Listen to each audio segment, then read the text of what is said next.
Hello and welcome everybody to episode 1, our inaugural episode of the iCast, presented by iAccessibility. We are a podcast all about the wonderfulness that is iOS.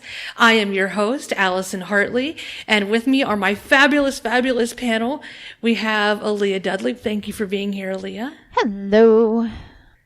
And we have Jason Earls. Welcome, Jason. Hello. And we have Michael Dowies. I pronounced it right this time. Hi, Michael. Hello. Well, as I said, we are a podcast all about iOS, and we all have been using iOS for varying numbers of years. And I thought that I would start out, we are all very invested in this operating system, so I thought we would start kind of talking about the history of iOS. iOS is a variant of the Unix-based Mac and Next operating systems, started and envisioned by Steve Jobs.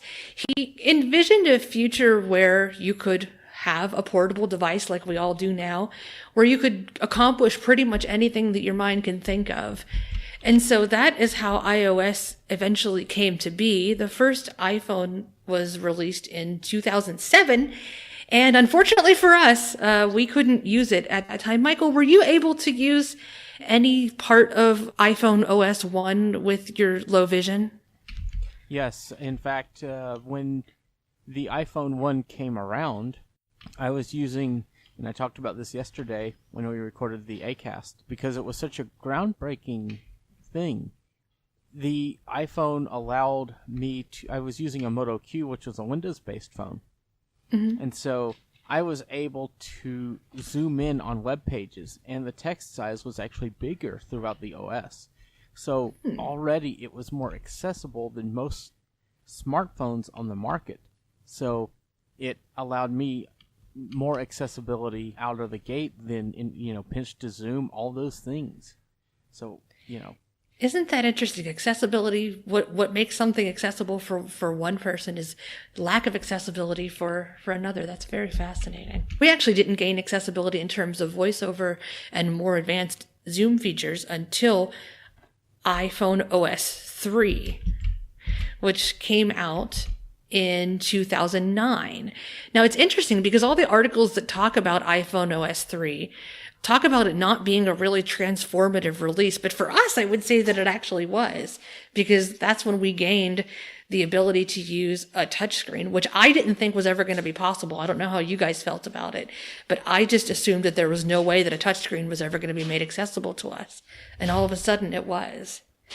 I honestly had a little bit of an inkling that the touchscreen was going to be made accessible just because of the work that Code Factory had done with MobileSpeak on the Windows mobile devices, and I don't remember if any of the Symbian devices had touchscreens back then, but I know that Windows mobile devices did, because you had devices like the, what was that PDA that the tracker was installed on? The Maestro, was it? Or is that Yeah. H? Yeah. It was there were two PDAs. There was a Dell something and the HP iPac, and those PDAs ran Windows Mobile. And so I did have one of those.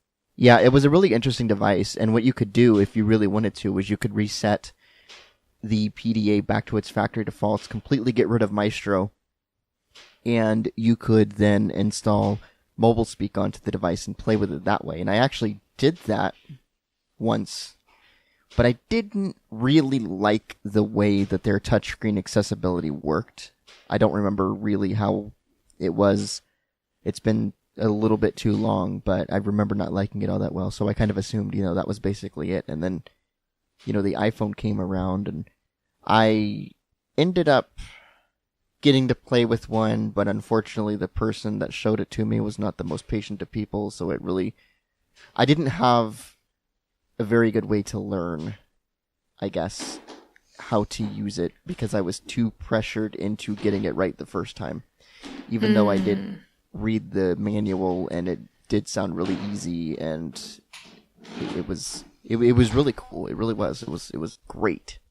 Remember when standard typing was the only way that you could type when that first came out? Oh, I sure do. I hated typing that way on the iPhone. Ugh. Me too. And my first iPhone was an iPhone 4, and I got it once touch typing became a thing with VoiceOver. And Yeah, so did I. I had the 4S. I got my 4 in 2012 when the 4S had been out for a few months, but the 4 was $99 for a white 8 GB phone. Oh my gosh. And It sounds so tiny now. I know. It does. And I just remember I was begging my parents for an iPhone. Like, I had this old LG Lotus, which was half accessible. You could text with it, call with it, and all that stuff would speak. But much of the rest of it didn't.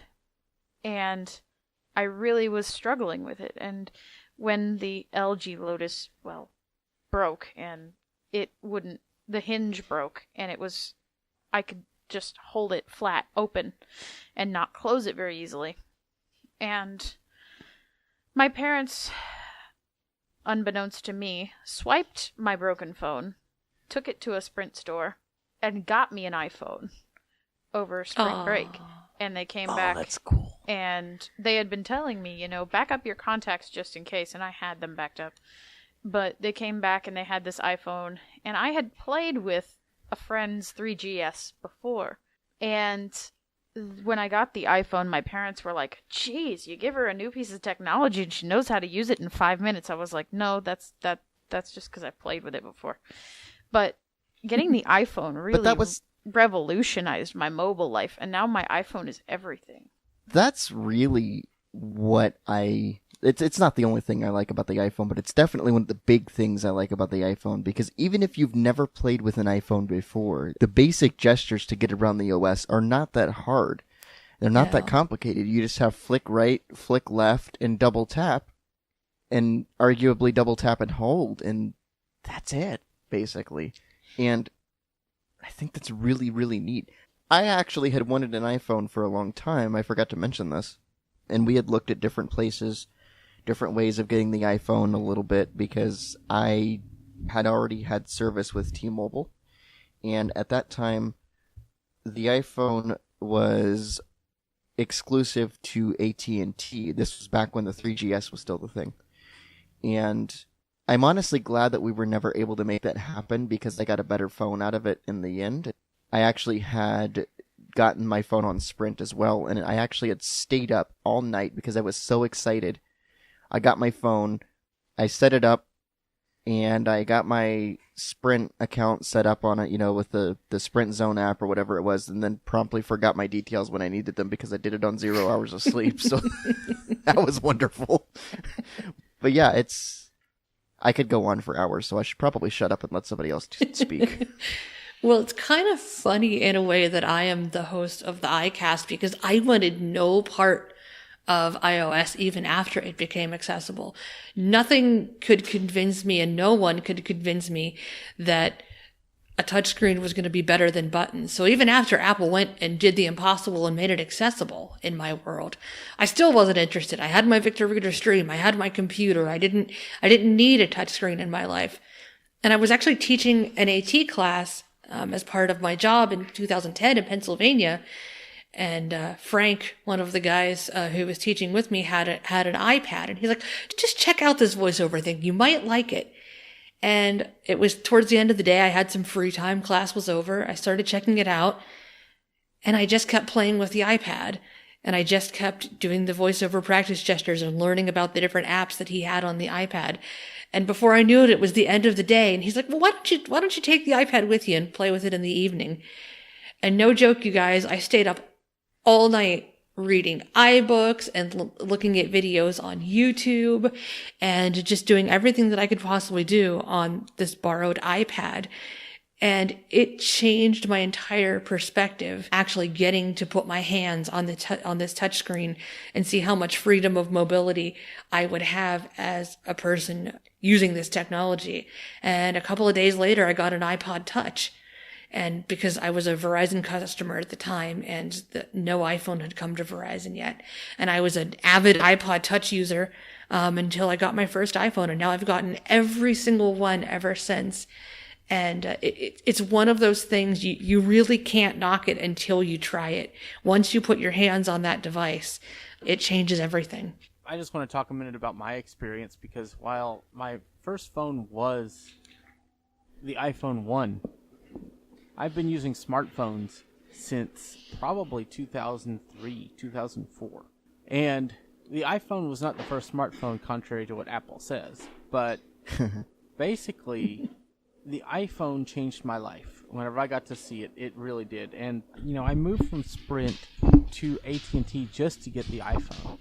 And it was the best decision I feel that I made because, well, the iPhone just proved to be awesome. It didn't do a lot of things that you could do on other phones at the time. But the fact that I could browse the internet and zoom in on websites, desktop websites, was just amazing. And I even kind of think that these mobile sites have made it more difficult for low vision folks because a lot of them you actually can't pinch to zoom on. So you that's actually unfortunate. You have to use the Yes. zoom function of iOS or Android to read them.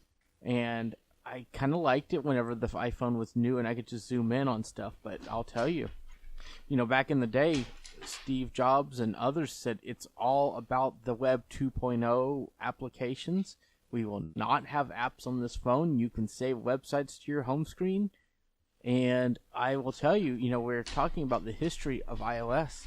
If it wasn't for the jailbreak community, there would be no apps on the iPhone. Would y'all agree?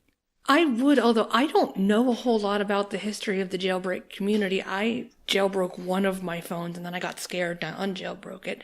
So maybe you could educate us and the listeners a little bit more about that, Michael. Sure. Yeah, same. I'm a developer. I love to program. I love choice. The iPhone only had the built-in apps at launch. And, come to think of it, I think most voiceover users, or all voiceover users, skipped the jailbreak need because the App Store came out after that was necessary. But companies came out with applications and hacks to jailbreak the iPhone. And once you did that, it put their own App Store. And in fact, a well-known Mac company, Null River Software, who made several programs. One of them was an app I used called Connect 360, where you could connect and stream stuff to your Xbox from your Mac. And they made this program called, they just called it Installer. And it was once you jailbroke, you could open this app and get all of these programs to change your device. You could change in iOS 2, guys. iOS 2, you could do some of the things that Android does now. Like you could change the theme of Springboard. You could add folders. You could do all of these things that iPhone users got a lot later. And the jailbreak community made apps. And you could actually install the Linux subsystem on iOS and run Oh my gosh. programs. You could run servers. You could do all this stuff. If you jailbreak, you can still do that today. But there's less of a point to do that because iOS has so many great features now. But jailbreaking was essential because it really opened up your device to have apps and to install apps. And it worked exactly the same way as the App Store does now. And Apple based a lot of what they do on the jailbreak community. They wouldn't have a lot of the success, I believe, without the jailbreak community. And Didn't they even hire a bunch of them? they did. I think so. Yeah. And it's just amazing what people were able to do. And Apple fought it. They did not want people jailbreaking phones. And they still don't want people to do it. But, they tried to say it was illegal. They tried to say all this stuff. And, there were lawsuits. And I believe the Library of Congress came out and said jailbreaking is not illegal. People can do that to their own devices because they paid for the device. It will void your warranty, but you can do it now. There is a trick. If you just go and restore iOS back to factory defaults before you take it in to get it serviced, your warranty's back. So My concern with jailbreaking was always that I was worried about the security holes that it opened, and if I was using legitimate apps like my banking app, could that somehow be hacked or what have you because of the gate that I had opened? I had made a hole in the wall of the walled garden. And I don't know if that concern was ever legitimate, but that's why I unjailbroke eventually. But it was cool because at the time I could use like Microsoft or ScanSoft Tom was not available on the iPhone for a number of years, but I had ScanSoft Tom side loaded from about 2012. Yeah. So was he as responsive now as he was back then? Or Yes. was he more so back then, maybe? He might have even been a little bit more so, although he's pretty responsive now. Yeah, I wonder if the root password for iOS is still Alpine. Oh, I remember the nightmare of going in to change that. Well, and it's crazy because, going back to what you're saying about making a security hole, it does, but I will say this, you have the same likeliness of getting hacked on a jailbroken iPhone as you do on a Windows computer. It's just the same. You have to be vigilant. You just have to know good practices, and that's what's important. Be careful what you install. A friend of mine, Jeremy, who, if you guys have listened to our other podcasts, we did a podcast about Linux, and he's also on the iCast as well, helped me root, which is essentially the Android term for jailbreaking, one of my phones, and I did it purely because I wanted a newer version of Android than what the carrier was going to give me, and I did it for purely accessibility reasons. And I really appreciate that I don't really have to do things like that for iOS. The only thing that I wish iOS would do that I think you can do when you're jailbroken, I'm not sure, is third-party text-to-speech support all across the OS. Like, I want to be able to use, say, Acapella Sharon with VoiceOver and other apps. Yeah, that'd be And I know nice, that you but could- I don't know that I want to sacrifice my... No, I wouldn't jailbreak for it. I'm just saying I want the ability to do it in iOS. That's the only thing I would maybe even consider jailbreaking for, but even then, I probably wouldn't do it. Maybe we'll see that in iOS 12. It'd be interesting to see. Supposedly it's going to be more of a maintenance update, which is what iOS 11 was supposed to be. So, Yeah, but you know what? I'm kind of okay with that. yeah, we kind of needs it, I think. Okay, so now that we've gone from loving iOS to hating on it,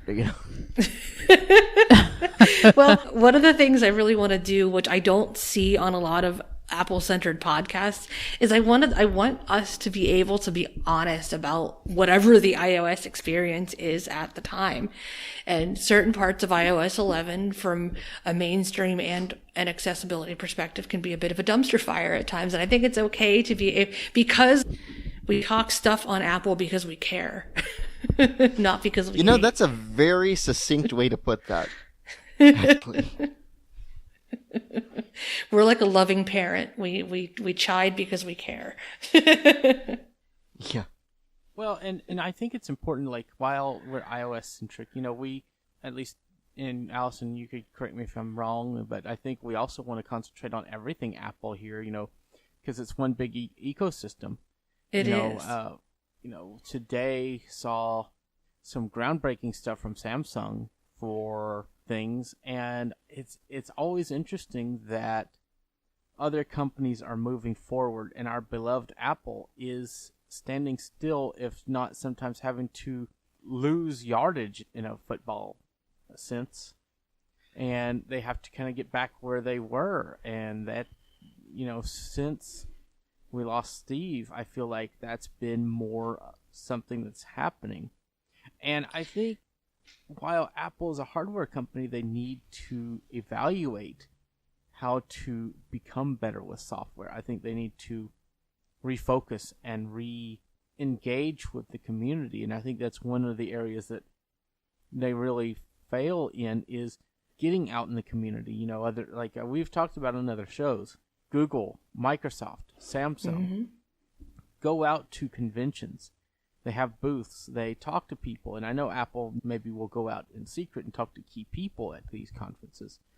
But that's not the same as engaging with the public and talking and finding out, like, user lists. Like, I know, like, there's the IS free list for Android. I think, Google has staff in that list. And They do. I know it's not some of the best talked about stuff in that list, but they're there, they're listening, they're, and I think Apple could benefit from, being out there.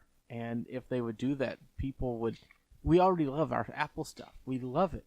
Mm-hmm. If they would do that, we would love them even more, I think.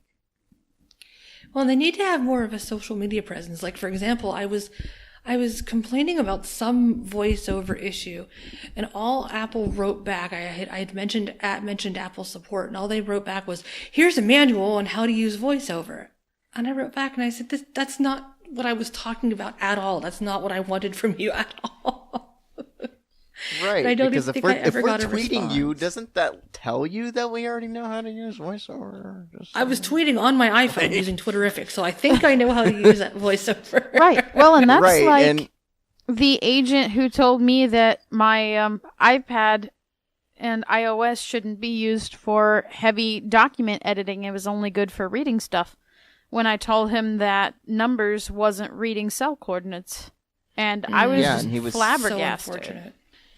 Yeah, And I that was was an too, because I actually accessibility heard part of that representative. call, and it was, yeah, it was. And not only that, when you were telling him about Numbers, he was swearing up and down that there had to be some sort of voiceover gesture to make voiceover identify the cell coordinates, and that's not how this works, guys. No. It should was like- identify Oh, the it's cell at all. coordinates when you touch them, just like Yeah. what was that the apps that you tried, Aaliyah? Wasn't it Google Sheets? Google Sheets and Microsoft Excel both read Yeah, Microsoft cell Excel. coordinates. Yep. and PowerPoint is so PowerPoint is wonderful. so much from better what you than showed me. Keynote on iOS, and that's so sad because, and It I really really think is. it's sad that we call the accessibility support line, and a lot of the agents we run into don't actually use accessibility features on their iPhones or on their Macs, or they're just sighted people. And while sighted people can know some stuff, oftentimes they don't know how to use VoiceOver, how to use, Zoom, how to pair a braille display. They may not know the ins and outs. They know what the manual says, but they don't know the ins and outs of it. That's a really worrying trend that I have seen, because remember, Michael, back in the day, I remember when you said you got your Mac, the guy told you about VoiceOver and sold you on it. And now it's like we almost have to train the people in the stores on the accessibility line and what have you about these features that everyone used to know about. Exactly, and that's why I got an iPhone, because I knew from day one that the Apple Store folks knew our needs. And now, granted, I want to point out, I live in Austin, Texas. We have a very big blind population here.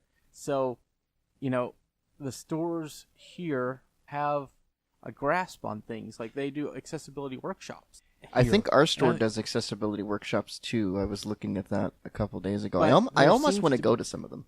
There seems to be a communications breakdown at Apple, because they have folks that know and they folks that don't know now. So I feel like they need to communicate these things to folks. But there again, maybe not. Maybe they're so big that what they need to do is have the folks that are specialized in areas. And then for those folks that aren't in accessibility to know to say, I don't know, but here's somebody that does. And to always have one of those folks working at any given time, because you never know when a blind person or a person with another disability is going to walk in. Right. And I have no issue working with a customer service representative who says, I don't know, but I know where to get you the information, and I will get you the information. Or if I can't get you the information, I will find you somebody who can. That's okay with me, because the end goal is the same. I'm still getting the information because, one person in a lot of situations cannot know everything that there is to know about everything. It's just not going to happen. And that's okay. It really is to me. As long as you know that you don't know something and you can point me in the direction I need to be in to get it, that is perfectly acceptable by me. Mm-hmm. I was just going to say, and I'll let you take the floor back again, Allison, but I feel like, we've said a lot, and, this is our big, as Serenity says on the iMore show, our biggest niggles about Apple But I think it's important that we know these things, but let's also recognize the positives that we have now, and it's just amazing what we can do with these things. I absolutely agree. And to that end, to sort of go into what will be probably the final section of this episode of the iCast, I wanted to have a bit of a discussion about kind of how our use of these devices has evolved in terms of the types of devices and the types of things that it has replaced.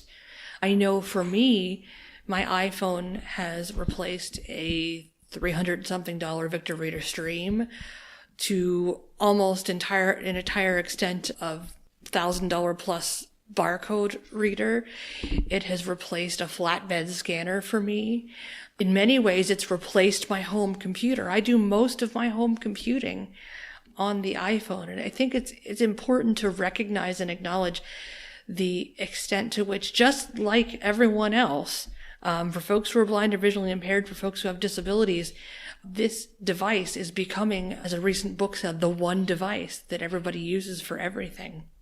Yeah, I agree. And I think, like, for me, I don't think my iDevices have quite replaced my Victor or the need for a Victor. I don't have one at the moment, but I don't like notifications bothering me when I'm trying to read. And yes, there's Do Not Disturb, but there's also that temptation to go look at Facebook, to go look at that stuff. If I'm not on my phone, I don't have that.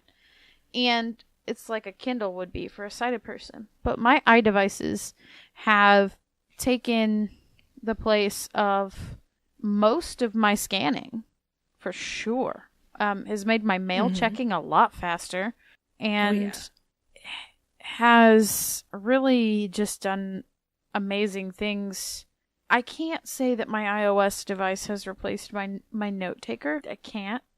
But there are a lot more things that I do in class using my iOS device and a keyboard, for example, my iPad and my keyboard, than I ever thought possible. Looking at PowerPoints, if my instructor sends me something last minute, I can look at it in my email and, say, save it to Dropbox and go get it or something like that. But it really has revolutionized. I mean, I'm the kind of person who has a little red wagon full of technology. I just do. But I think that the iPhone has simplified stuff. Also, the iPhone has completely replaced my Trekker Breeze. Just period, amen. And done so much more than my Trekker. We have so many options in terms of GPS solutions that one size doesn't have to fit all. That's what's been great about it for me in terms of GPS. So I can't necessarily give a list of devices that the iPhone has replaced, but I can give you things that the iPhone has given me. Some of what the iPhone has given me would include a product scanner, a money identifier, a book reading device, and a gaming device. It's also given me a scanner. In fact, right now it's still my only scanning device that I have as far as being able to do OCR on print and things. And it's also given me the ability to be social online. I mean, I could be social on my computer, but in a lot of ways it's just more fun and easier to be social on my phone, and definitely more portable. I mean, I get on Team Talk all the time on my phone. I will check Facebook a lot on my phone, and I mean, it's just given me so much. So basically, I want to paint this picture for you guys. Before the iPhone came out, I had my phone, which was a smartphone. But back then, smartphones didn't do what they do today. You could do some email, you could do some basic things. But I had a smartphone. I had an iPod, the spinny drive iPod. I had, that played music. It wasn't even a video playing iPod at the time. I had the Creative Labs portable media player device that could play media, but it was big. I had a Palm device it was called the Palm Life Drive, and it could hold files and different things. And I carried all this crap with me everywhere.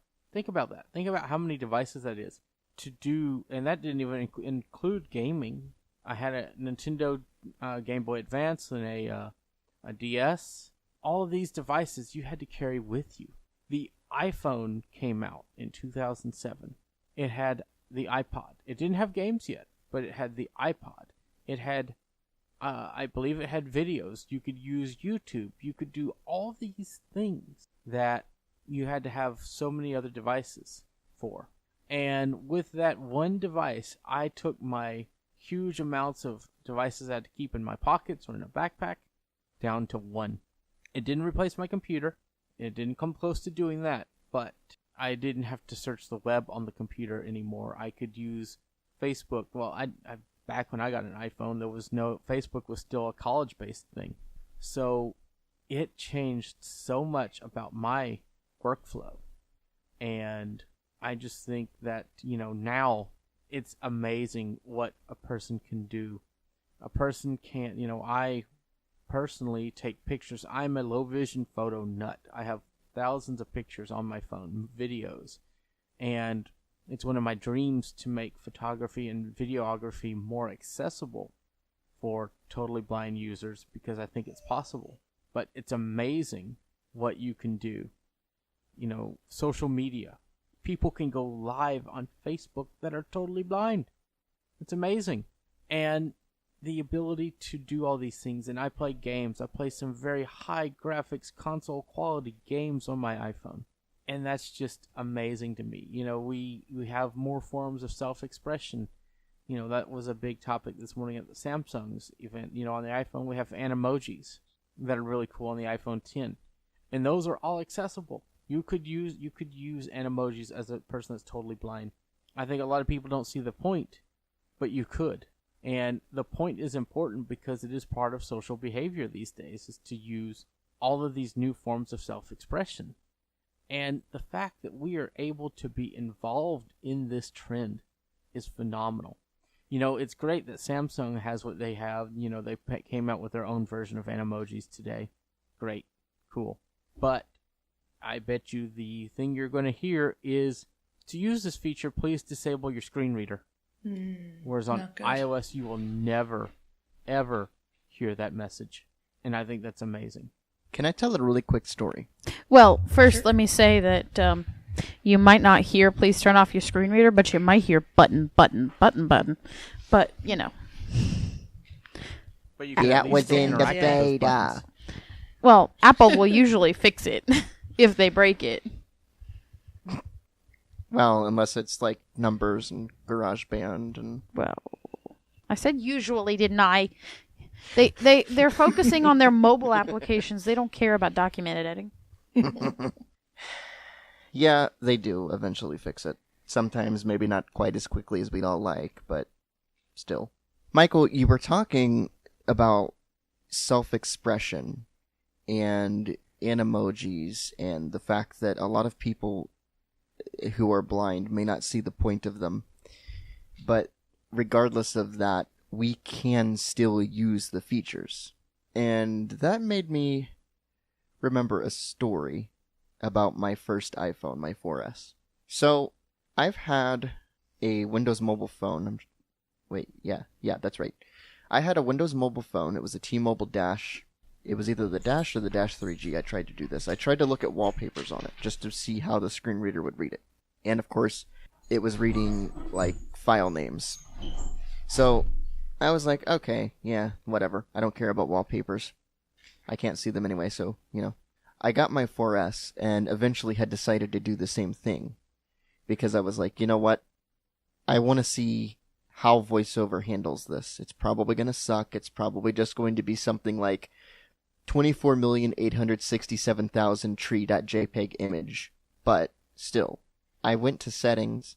I tapped on wallpaper under general. I think it's under general. And VoiceOver did not say 287,600 tree.jpg image. It gave me a full description of all of the available wallpapers on my device, and I kid you not, I almost dropped it in surprise. Then again, you guys probably expect that out of me nowadays, dropping my tech. But It's not fair. I really try to treat it nicely. But, that is really one of the things that I love about an Apple product. Because when Apple tackles an issue that they see as a problem, they don't normally just half-bake fix it. They fix it, and their fixes are so detailed that things you don't even think that you should be able to use as a blind person, you can, i.e. the wallpapers in iOS. And that's one of my favorite stories to tell people about why I decided to get an iPhone and why I enjoy my iPhone so much. And Jason, first of all, thank you for that. And second of all, that's what keeps me staying with iOS is because ultimately that level of detail, although there are some incidences where it's gotten a little bit worse, that level of attention to detail once something really comes to the forefront of Apple's radar is still pretty amazing. And that's what keeps me sticking with iOS, hopefully for the foreseeable future, because we need to have an iCast. So I'd like to find out, before we head out, what you all are excited about in terms of any kind of accessible apps that you're using. I know for me, I'm really loving the new WhatsApp Messenger. We're on several WhatsApp groups together, and I've got several individual conversations going, and I just love how easy it is to go in and check my messages, get a nice recording going and lock the recording, and now even play recordings in the background. I just wish I could lock the screen while doing it. But WhatsApp has kind of been my go-to app, as well as Twitterific. I use that for all of my tweeting needs. I haven't really even used Twitterific for Mac that much because the iOS version is so feature rich, and I love how easy it is as a voiceover user to be able to just zip around and do everything related to Twitter right there on the iPhone. The app that I have really been enjoying is Workflow, because you can do so much with that app. You can make workflows to basically edit take a podcast that's edited, convert it between formats, and then upload it to FTP, and then post to WordPress that it's been posted. That's amazing. All this, once you have it set up, work that takes a long time on the Mac can be done pretty seamlessly on iOS. It's just setting it up right. That takes a while. So I haven't done it. But the fact that you can do it, Workflow can make a lot of tasks on iOS a lot easier. And I highly recommend it. It's a free app now. Apple purchased Workflow. So it's going to be interesting to see what they do with it later on as they integrate it into more of the OS. Provided they don't take it away like some features of macOS Server. What? I don't know. I didn't hear anything. Anyway, while I'm opening my big mouth, the thing that I'm excited about is right now I've been using for about a month a service called Ira, which pairs you and a pair of smart glasses, if you wish, with a trained agent who can describe visually what is around you and different things that you might need assistance identifying. So the app, of course, is really very accessible, as it should be. And I find that as a dog user, for example, walking into a restaurant, it can be hard to tell where the end of the line is or where the proper place to stand is at the counter. And while I can use information around me to get that information and to solve those problems, I find that using Ira just makes it a little quicker. And it's kind of nice to be able to know, hey, you're at the end of the line. And because I don't have a cane to put up against somebody's foot as they move forward, that extra description from the agent will help me to know when the line moves. And there are so many other things. Ira is really only limited by your imagination as to what it can do. There are so many things you can do with it. I labeled a microwave with it. I have explored a menu with it. I have read the numbers off of a debit card with it. There are a lot of things that you can do, and it's really awesome. And I think when used properly, it can really, add to your life. So I think for me, I know I said that I didn't have an app earlier, but I was thinking about it. My app would have to be Seeing AI from Microsoft. While Seeing AI does not connect you to a live agent like Ira, it still does a lot of really useful stuff, and the app is free.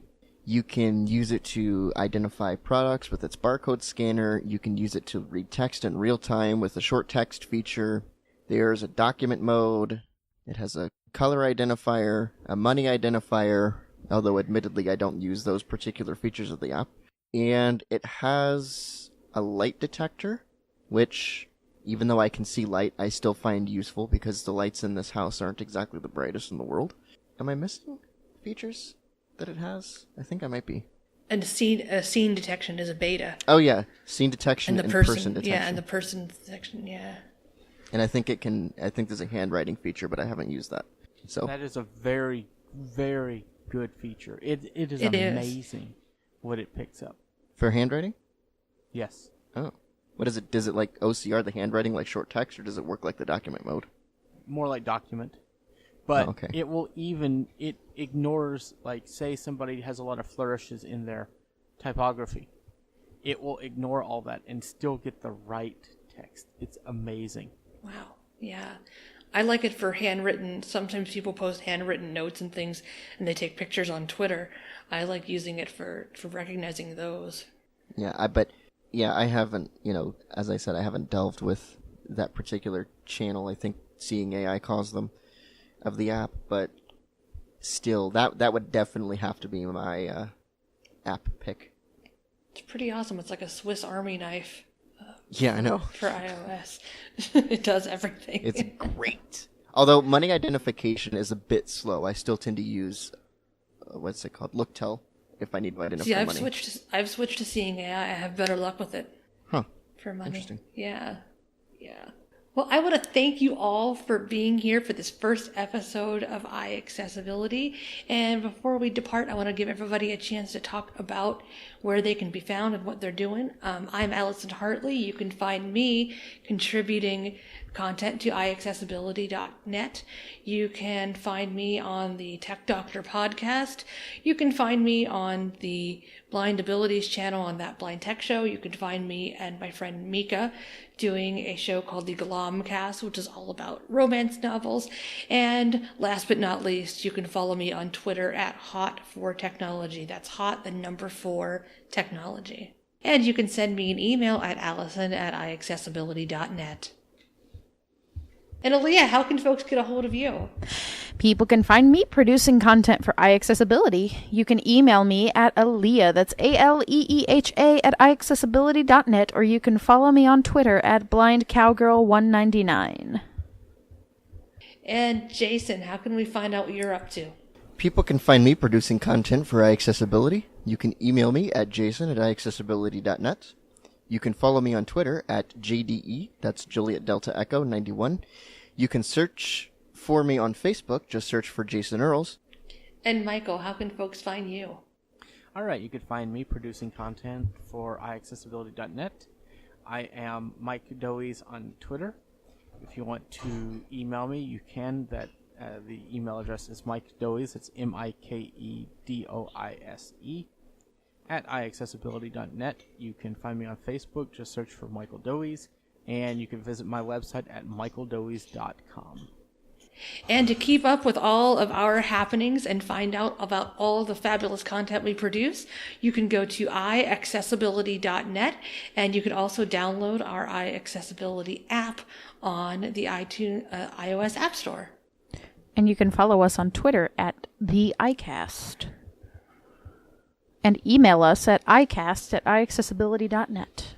Also, folks, if you want to get a hold of iAccessibility, we are iAccessibility1 on Twitter, and on Facebook, just search for iAccessibility. On Patreon, if you want to help us out, patreon.com/iACast. Any dollar helps. We have an exciting new theme song for the iCast that we'd like to play for everybody here on the stream and listening. It's super fun. It's made by our very own Jason Earls. Indeed. So here it is, ladies and gentlemen, to wrap us up.